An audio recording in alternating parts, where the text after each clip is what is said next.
Okay, welcome everyone. It's an honor to come together this evening and that we can share in friendship and fellowship.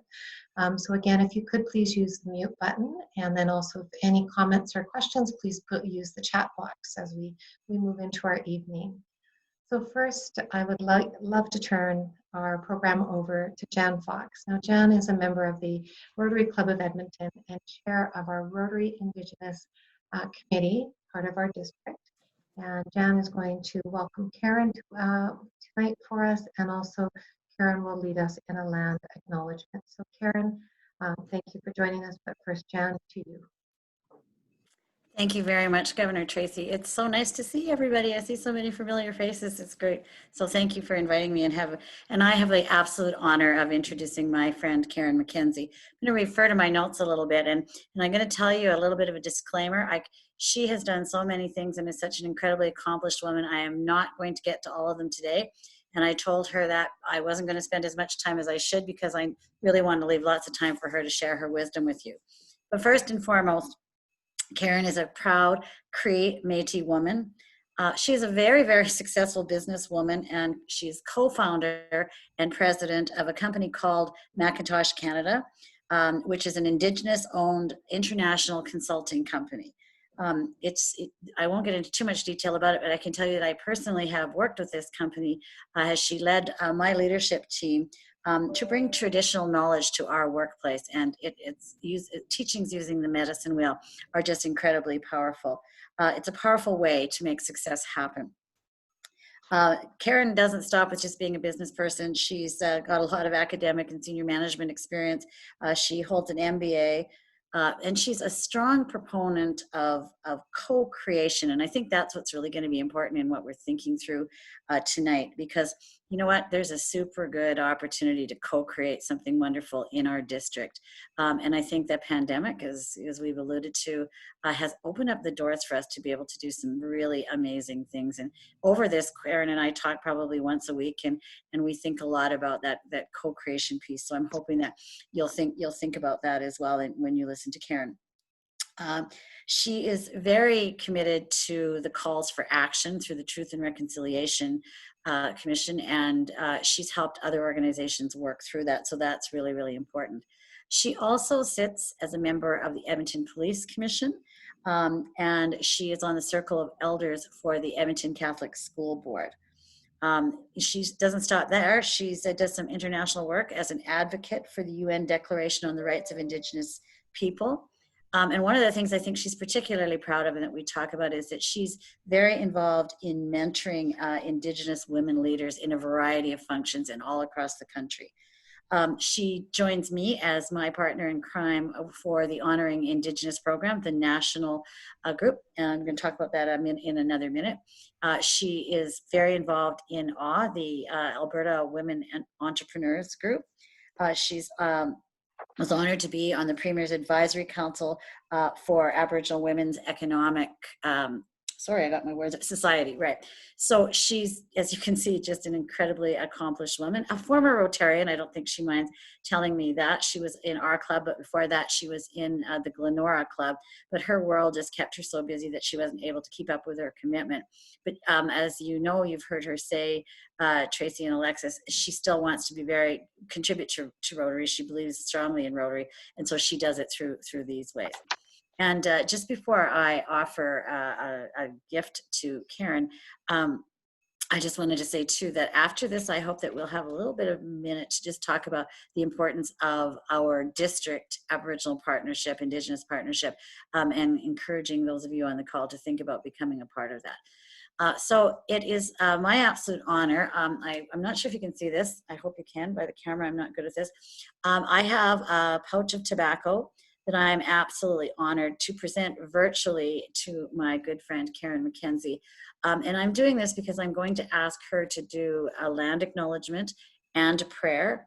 I then will explain after she's done that. She'll turn it back to me just for a minute to talk about this new way of presenting tobacco virtually. So Karen, over to you. Thank you. And can you hear me, first of all?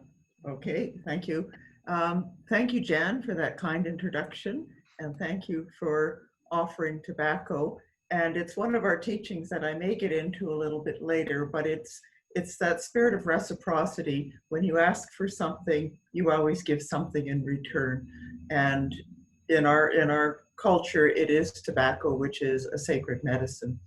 And when we think of tobacco, we think of, you know, the big leaves of tobacco that maybe grow in southern Ontario. But little do you know that we have our own traditional tobacco that grows here in Alberta. And it's known by its Cree name of Kinnick Kinnick. And many of you might know the bakery in Edmonton called Kinnick Kinnick. But it's around you, and we harvest that medicine at appropriate times. So when I receive the gift of tobacco, that sacred medicine, it's an honor, and I'm going to share some teachings with you. But first of all is a land acknowledgement. And why we do this land acknowledgement is it's to take a moment to recognize the place where we live, the place we call home. And in Alberta, it's Treaty 6, 7, and 8. And for the district, it would also include Treaties 10 and 11. And it's also the traditional homeland of Métis people, and also the Inuit people of the Western Arctic. And so it's always been a place of welcome. So, you know, today it's populated by people from all over the world. And I'm going to say, when we acknowledge the land, we acknowledge that we share the land, and we each have a responsibility. And not only as human beings, but all our relations, and that includes the plants, the animals, the water, the air. And so we're committed with, those are our relatives too. So we're honored to be good stewards of them. And so with that, to just think about why you're so happy to live where you live, and to remind yourself when you're out walking, why you're drawn to this place. And I know for people who live in Edmonton, they always talk about the joy of the river valley.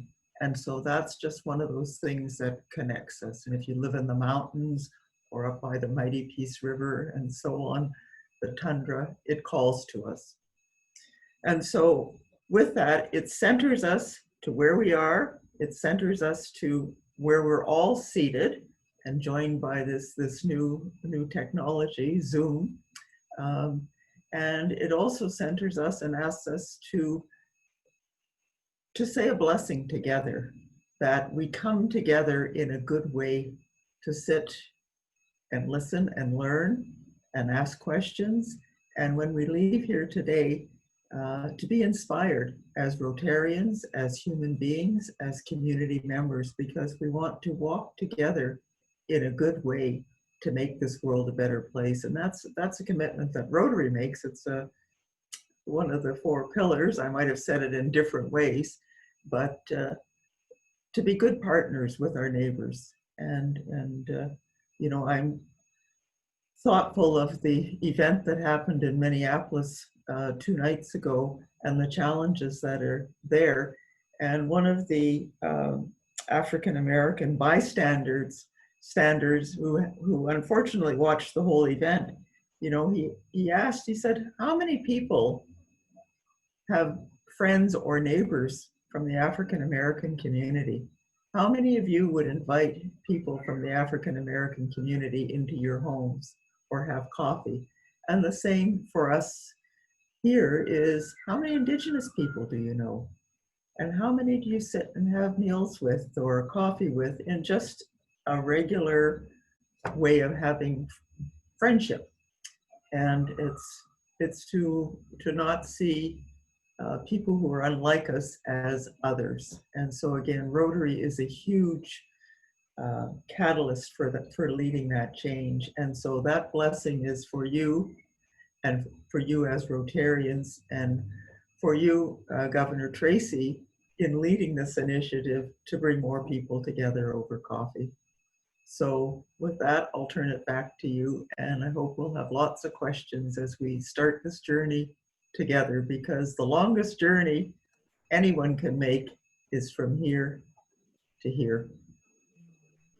Karen, thank Sorry, I'm just going to just tell you to the one piece that Karen, when we didn't know what to do when you think about presenting tobacco virtually.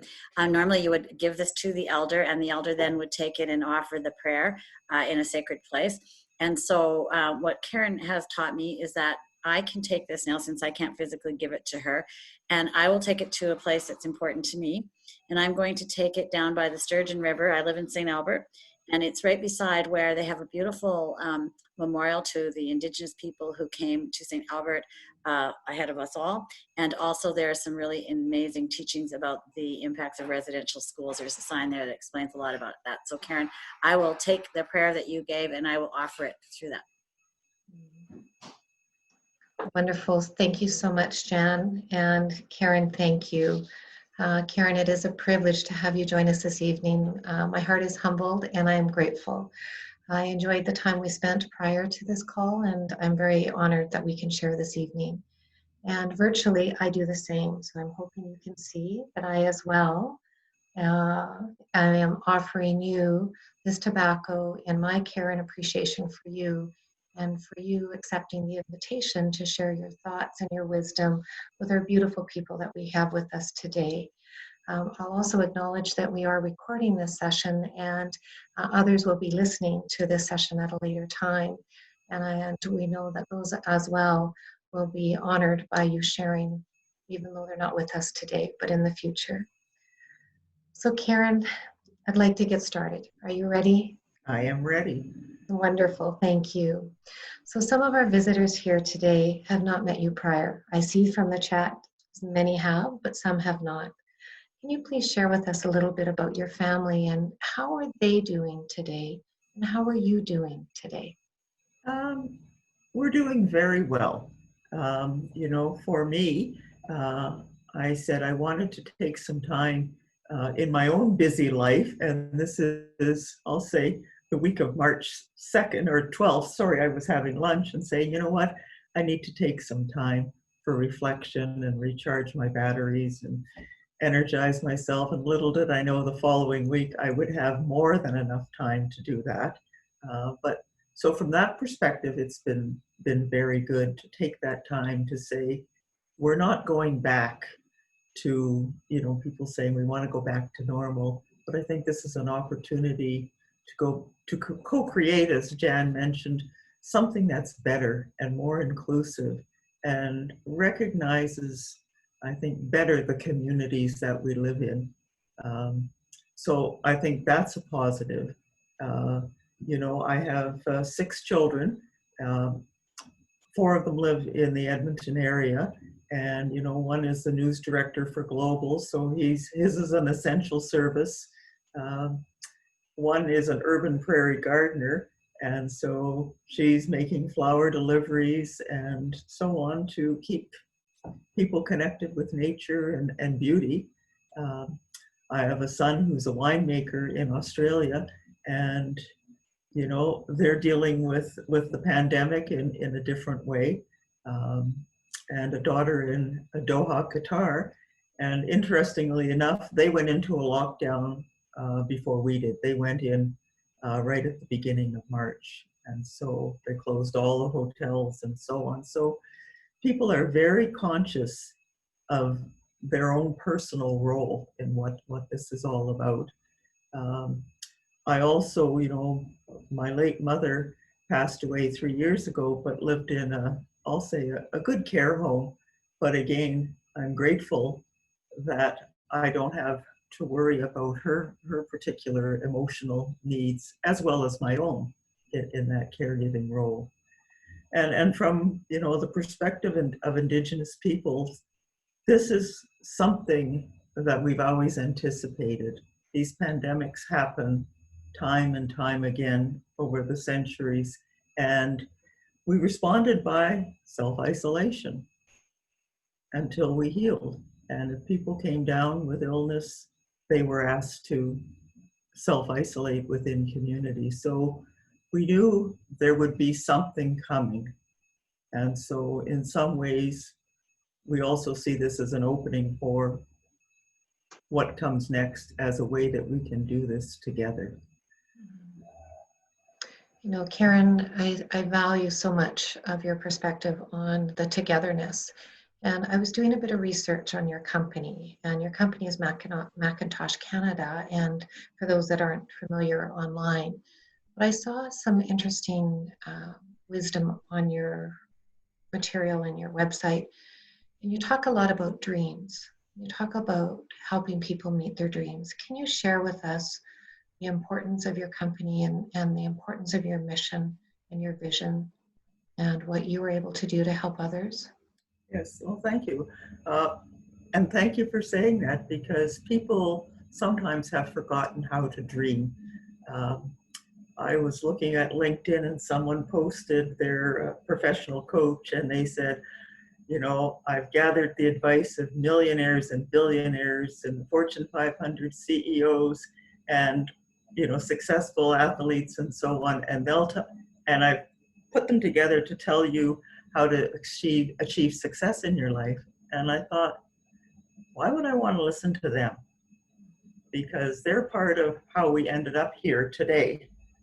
And with the thinking of acquiring wealth, acquiring possessions and so on. And I think we need to be looking at what's really important to us. And those are our dreams. And, you know, a dream could include a better place to live, you know, all those kinds of things, some economic security.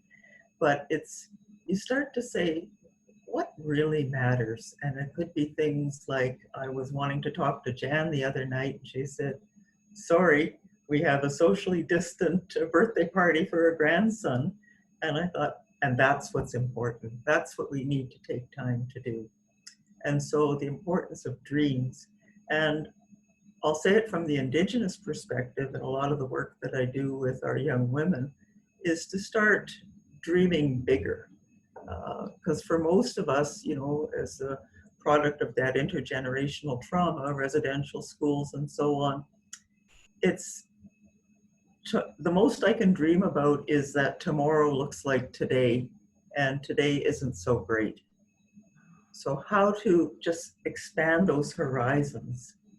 And, you know, certainly the nature that surrounds us, you know, in this Rotary District and beyond, causes us to dream. People want to go out into nature so that they can just expand their minds. So really think about what matters. And I think this period of social distancing, if you will, it has given us a time to say what is important. Oh, you know, Karen, what comes to mind is when you say that is a conversation that we had a week or so ago. And you know, we're talking dreaming, and dreaming starts with a head. But you also challenged me around the thoughts of the opportunities to think from the heart. So can you expand upon that for me, please, and just share, you know, why is the heart so important? Well, when you dream from the heart or think with your heart, that's where love and motivation comes from. If you think from your just here, it's always about fear and risk and logic and all the reasons why you shouldn't do something. And we tend to hold that fear and logic close to us, and we push love and dreams away. And so the challenge is to switch that, keep our love closest to us, and then we can look at the risk and all the fears that are out there and address them from a good way. But we talk about, you know, we're in this period of great change and transformation, and that will only come from a place of love as opposed to a place of fear. So that's where our dreams help us. And you know what?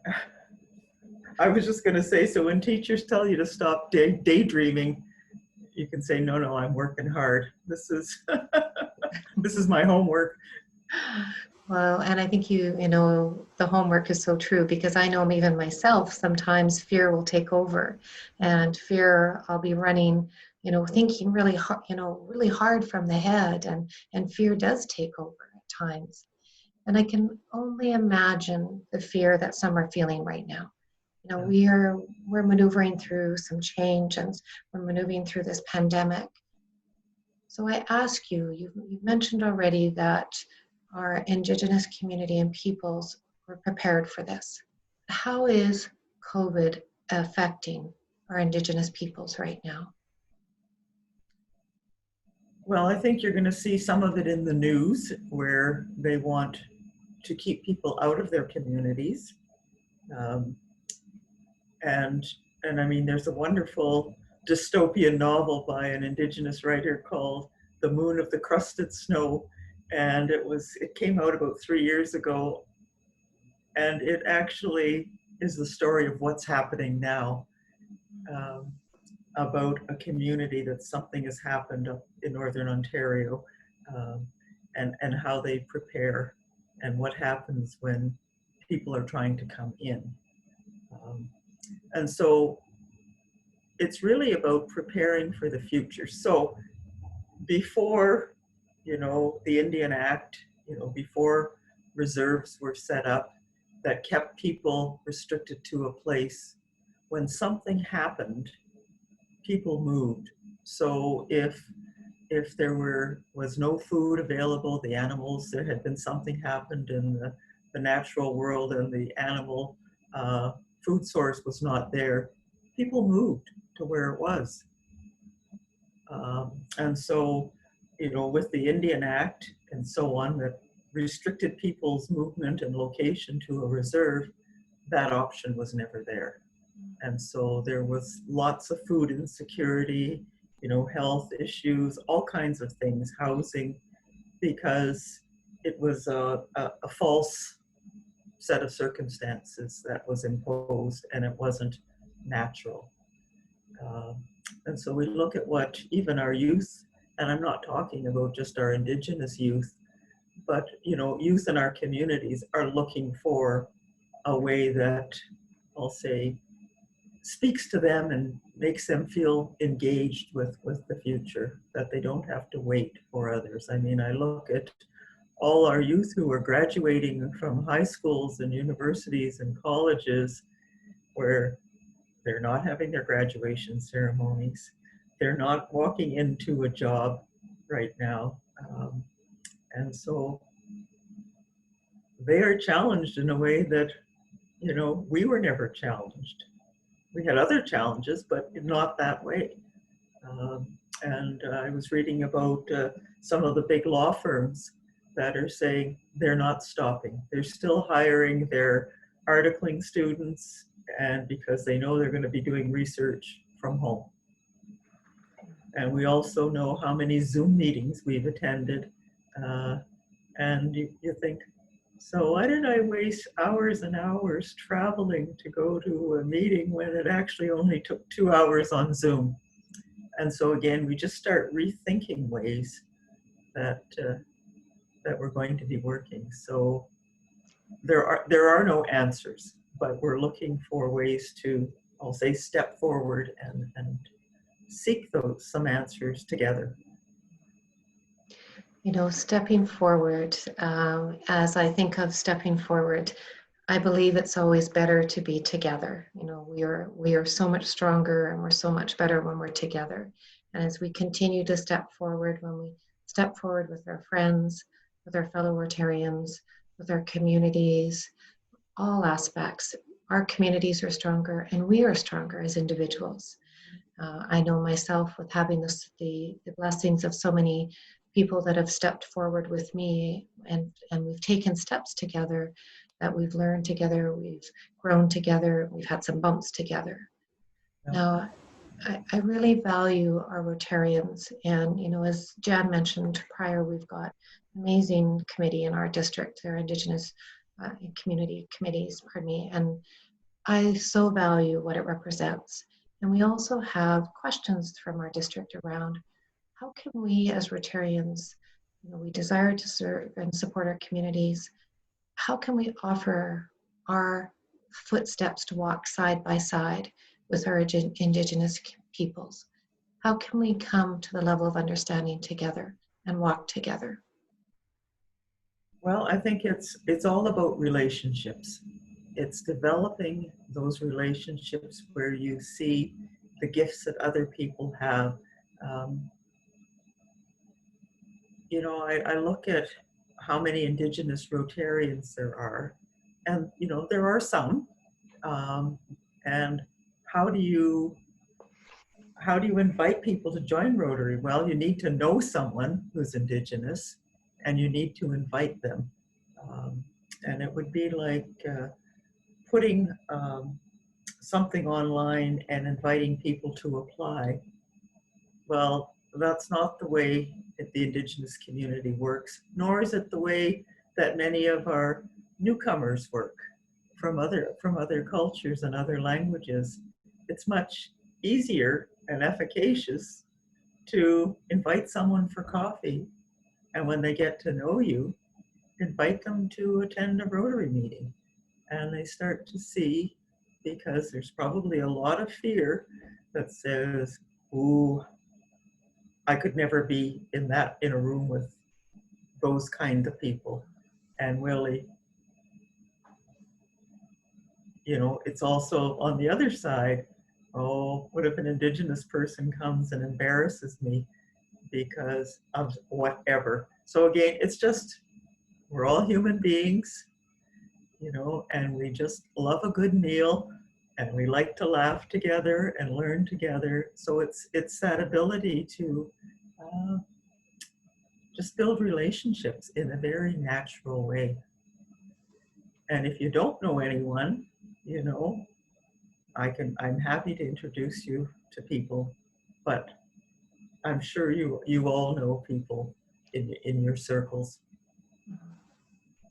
As you say that, what comes to mind for me, Karen, is also that building of trusting relationships. And, trust comes from a level of acceptance and appreciation and also acknowledgement. Mm-hmm. And you have shared with us tonight some beautiful gifts of a welcome and a land acknowledgement, but also as well, we've exchanged on the aspect of the gifts with providing the gift of tobacco to you. And that is a beautiful message I think for myself and for others tonight on, it's also, we work together and learn together and build those trusting relationships. And, I've seen in environments where individuals have said, well, I need to get into this community, so I'm just going to go and get into this community. And I that hurts me, because that is more of a place of taking power versus building trusting relationships. And I'm interested in your thoughts on that. And well, I'm glad you said it in that way that you said it, because I've talked with various I'll say resource companies that as they're rethinking how they've worked and would like to work, they're wondering how to build these relationships. And I said, well, if you were to walk onto a First Nation, the first response may be in people's heads, so what took you so long? We've been waiting for you for 40 years, and now you come in because you think it's going to be beneficial to you, to this partnership. Why wasn't it before? We're now on your radar. So again, it's those relationships that are built on trust and respect, and it's not ego driven. It's a we driven. It's what's in it for us. It's not about one of the teachings I've been given, and I've talked to people from across Turtle Island, from sea to sea to sea, whether they're Inuit, Haida, Blackfoot, Anishinaabe, Mi'kmaq, and there is no word for poverty in our Indigenous languages. And so our message is about abundance, creating abundance, as in there's always enough. So think of you know, when you were a kid growing up and you brought a friend home for dinner and you said, Mom, can, you know, Billy stay for dinner?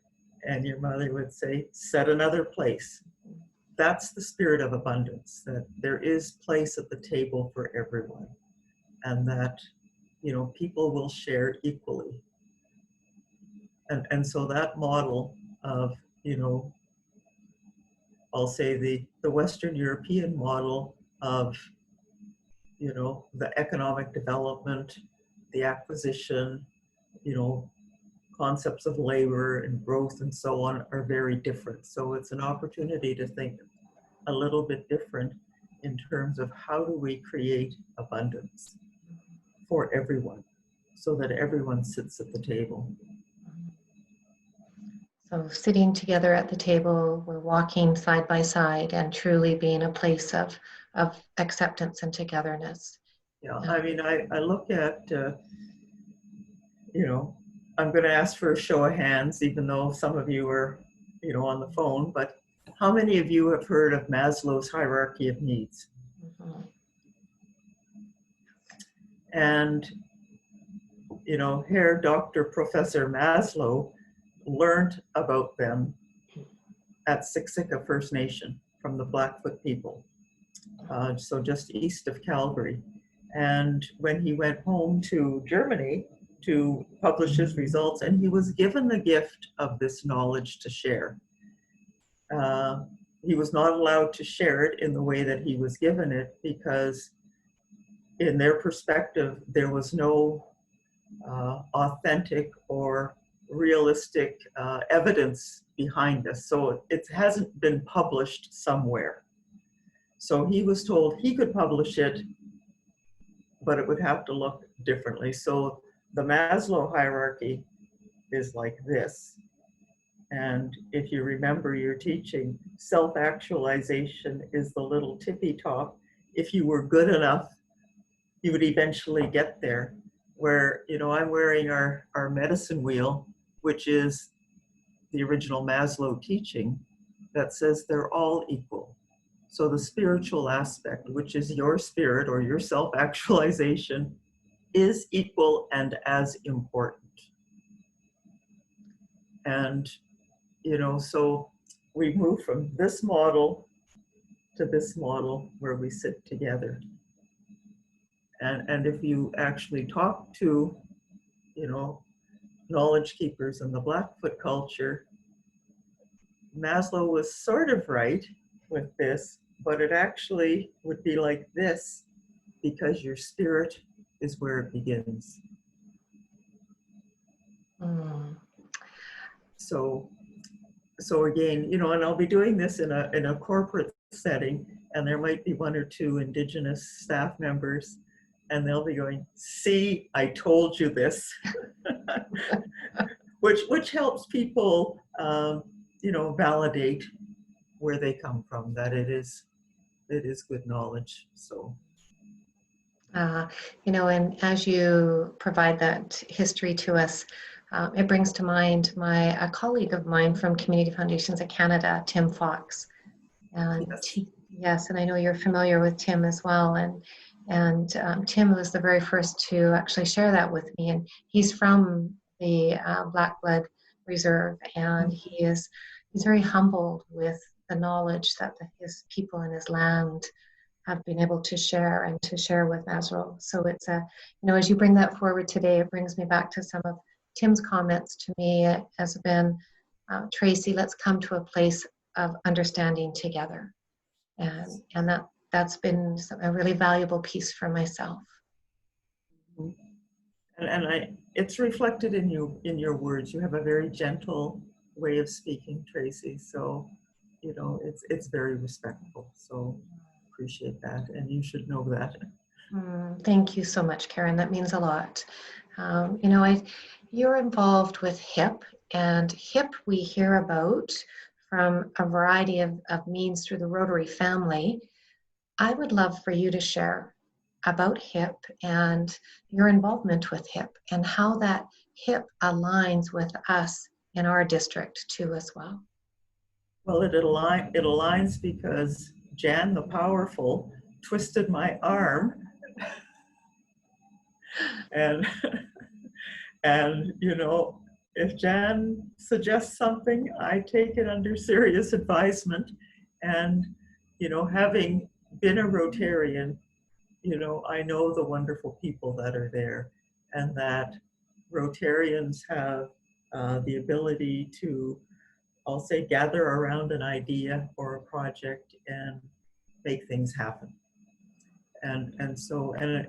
And again, it's also built on a spirit of diversity. So within clubs, there are people from, you know, all different backgrounds. But, you know, I was cautious because I'm hesitant to get involved into something. And of course, the HIP started in Southern Ontario. And so there's a natural kind of, you know, you're just a little bit cautious. But it was interesting because one of the Haudenosaunee members, I know his partner very well, and so I was getting the inside scoop from her. And so I said, you know what, this is worthwhile. I need to go and meet all these people. We had the opportunity to meet in Toronto last November, I believe it was, and, you know, to start these conversations.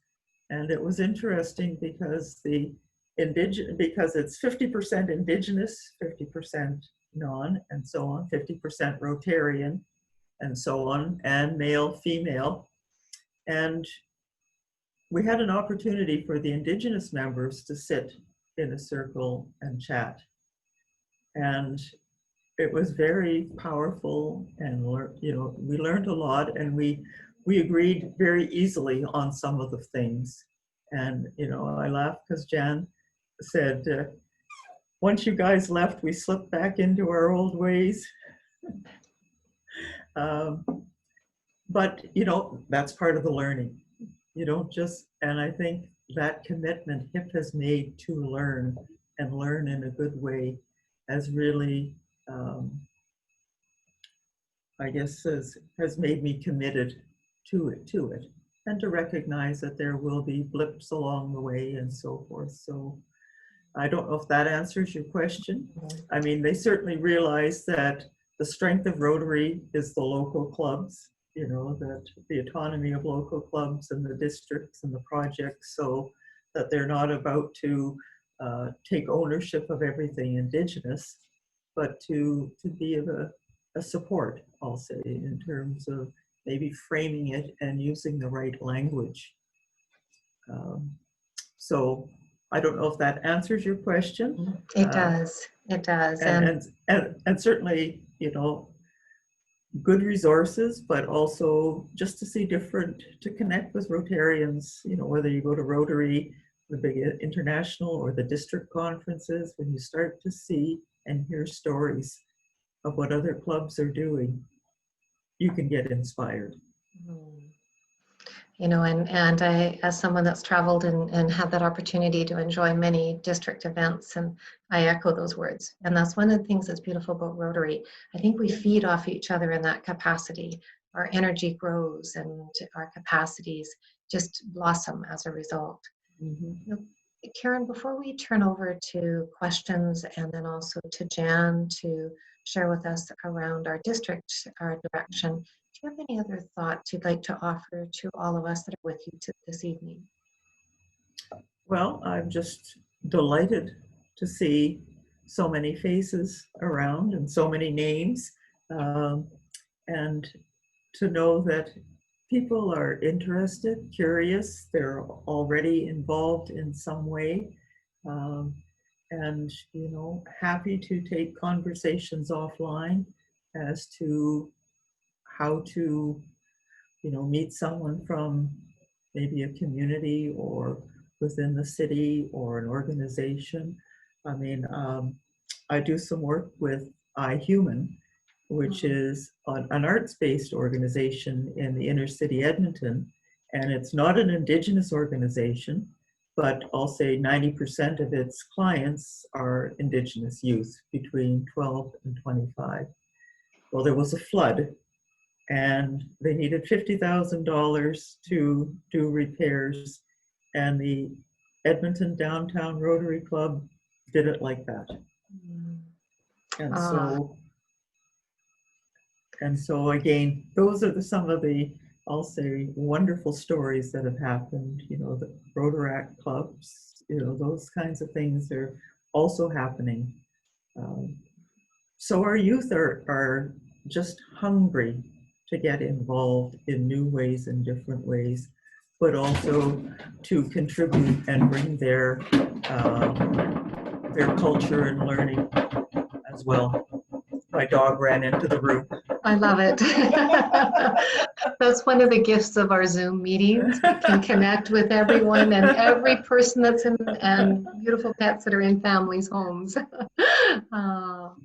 You know, and many times we hear the comment that youth are our future. Well, I say youth are with us today. And, Yes. you know, we're traveling together, and we learn together and we share together. And so, and I'm going to acknowledge that we have the president of the Edmonton Club on with us tonight, Neil, and also President-elect Brian is with us as well. And so it's an honor to have them to share and be part of where we are tonight. I'd like to turn it to you, Jan. Now, at the district level, we have some amazing work that's happening, and you've worked hard for numerous years to help us to grow and to develop. Share with us in regards to your leadership and what your desires are for our district. Yeah, I was just thinking about what I was going to say, and I think a couple of things. I was reflecting back, and I think it's partly because Brenda Tyson is on the phone too, and I was reflecting back to where this all got started. And some of you will remember former District Governor Harry Buttle, and he, you know, he was a kind of guy that when he asked you to do something, it was pretty hard to say no to. And I remember he came to me at a meeting. He was part of the downtown club, and he said, you know, Jan, he said, I'm really a proud Rotarian. And he said, we do some enormously fantastic things. But he said, you know, we do so much internationally. We do so much good in third world countries. And he said, we have people living in third world conditions right here in our own district. And I don't think that we've been doing very much about that. And I want you to help me. And I remember thinking at the time, what would I do? I'm a white woman. I have no idea where to even start. And so, but we began the journey, and you know, we've had some great successes, and we have also had times when we haven't accomplished anywhere near where I would like to have accomplished. And we went through different iterations too. So, you know, we started out with a model that at the very beginning was a little bit more like what Karen described as HIP, where we had Rotarians and we had Indigenous leaders join us around the table, but we didn't really have our own act together at that point. We didn't know what our vision was. We didn't know what we were doing, and we were having these discussions with our Indigenous people and they leaders, and they were saying, oh, you know, they thought we just wanted them to identify projects, and we didn't have any money. That wasn't really what we wanted to do. So we had to regroup, and so I give a lot of credit to the another governor, which was Linda Robertson at the time, and she really kind of pushed the issue a little bit further too. So we set out to kind of regroup, to set up a vision and a mission, and we did that, and we're pretty proud of that, and we have a brochure about that I'm glad to share with people, and we had to kind of get through the process of understanding what our role could be, because Karen said it very well when she said that Rotary clubs are autonomous. That's a good thing. Districts are autonomous. So we weren't there to tell clubs what to do. We still are never going to do that. But we wanted to be a bit of a catalyst for change. We wanted to just talk about what some ideas were. But then again, what we learned very, very quickly is that there was a huge need to educate Rotarians. And I think that there still continues to be that. And I can tell you that I guess I do live my life sometimes wearing rose-colored glasses. And I was so excited, like we said all these great things about Rotarians. And I was just thinking, well, this is going to be like, of course, it's a no-brainer to every Rotarian I'm ever going to meet, because that's exactly what they're going to do. And I would go around and I would tell everybody we're doing this stuff in third world countries and we're not doing enough in our own country. And everybody's just going to jump on board and away we're going to go. Well, that didn't work that way too well. And I realized that there was a lot of and I don't know why I didn't think of this, but just like everyone else, Rotarians were human beings. And there was a lot of inherent racism, a lot of inherent lack of understanding. I remember going to one Rotary Club early in the morning to talk about this. And, you know, basically they told me they're not interested. Why don't those people just pick themselves up by the bootstraps and move on? And I was devastated. I was like, just absolutely shocked. And then but it was a really important lesson because I learned, and I think probably at that point I came to Karen and said, you know, what do I do? And, you know, she reminds me all the time that you need to walk softly and you need to listen and you need to understand and all of those things. So that's where we were. We regrouped and we decided that education was a good way to go. But here's the problem, and here's what I'd like, the vision. And I'm so grateful. I have to call you out, Alexis. I'm so grateful for you because she saw what we were trying to do and realized that we needed to be part of something bigger, something that would allow us to have some, some support, I think I would say the best. And she made sure that the message got to you, Governor, and I know you'll pass it on to the incoming. And so what it allowed us to do is to have access to some information that we didn't have before. And, you know, again, you'd think I would understand some of these things. I worked for a large bureaucracy called the federal government for 30 years. And I just didn't think of Rotary in the same vein. But as we know, and Alexis, you're smiling because you know, it can be a pretty big bureaucracy. It can be a bit unwielding. And I really had trouble getting the message out to different clubs. So we found ourselves for a long time, and still to some extent now, sitting in rooms with the same 4 or 5 people, most of them from Edmonton, and we just weren't connecting. Yet we knew the great, amazing things were happening. I would go to district training or I'd go to a district conference, and you wouldn't believe the number of people that would come to our sessions because there was such a thirst for information about it within our district. So the need and the interest is there. It's just how do we capture it? So I think we're on the right road. What we're going to do, first of all, and since you're on here from different clubs, please reach out to me with who might be able to be a Rotary rep from your club so we can share information, we can share things that are going on.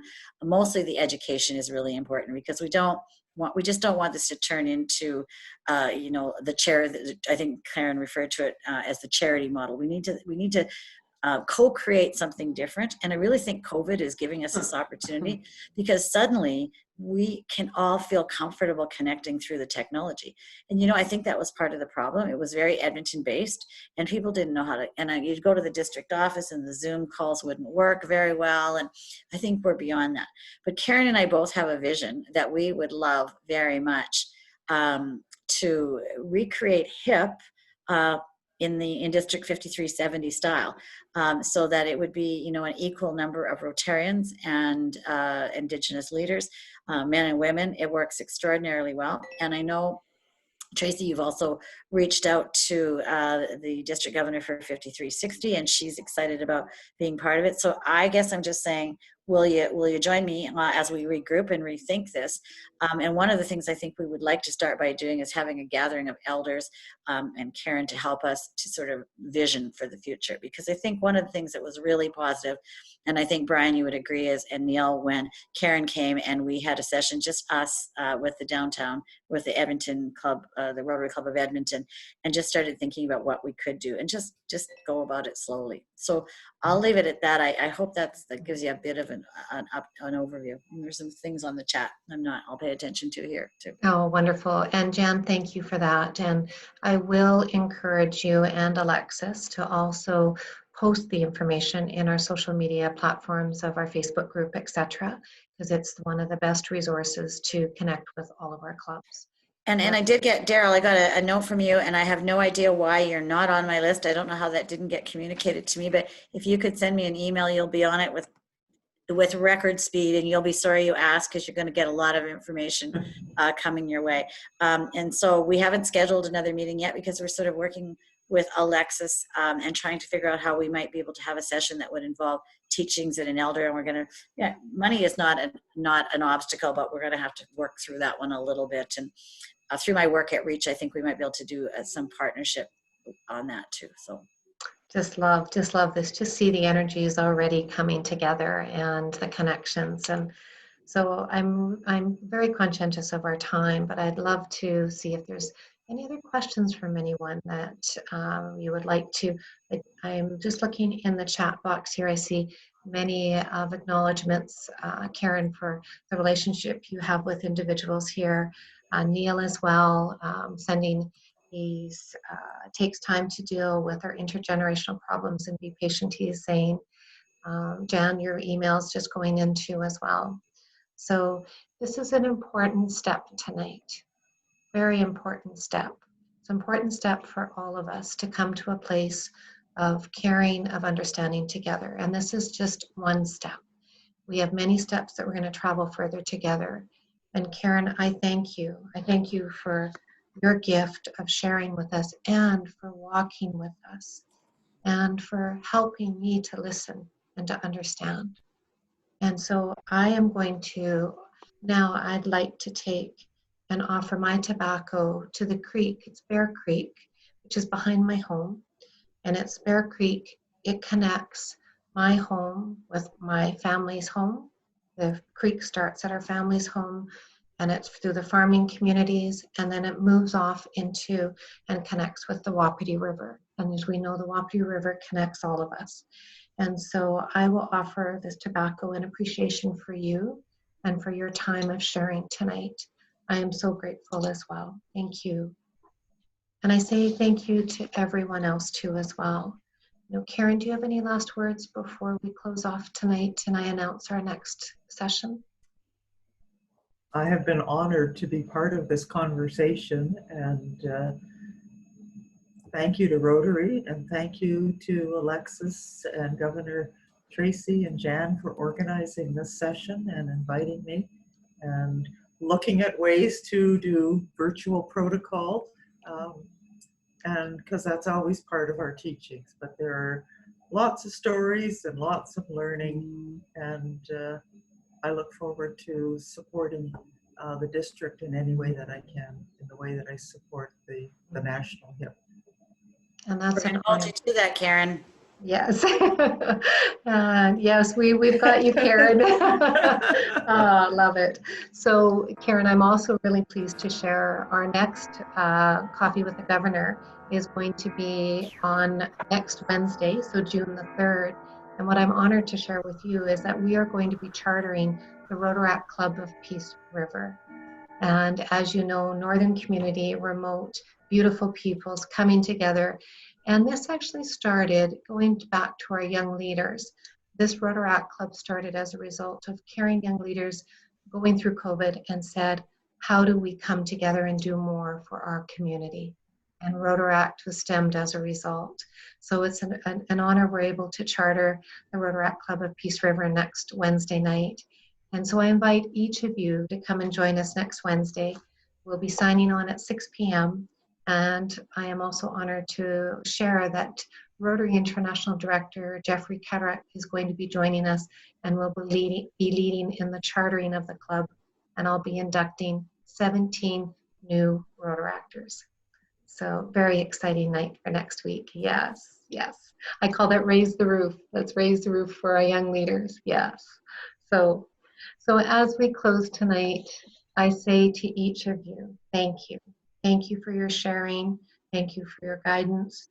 Thank you for being part of this amazing world, not just Rotary, but the Rotary and how we share together and connect and we strengthen each of ourselves, but also our communities.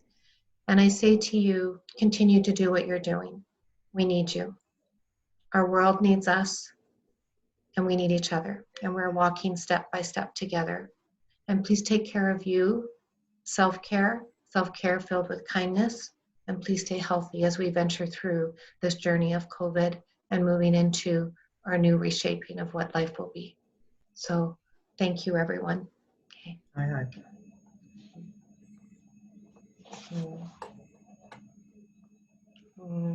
Good night. aye.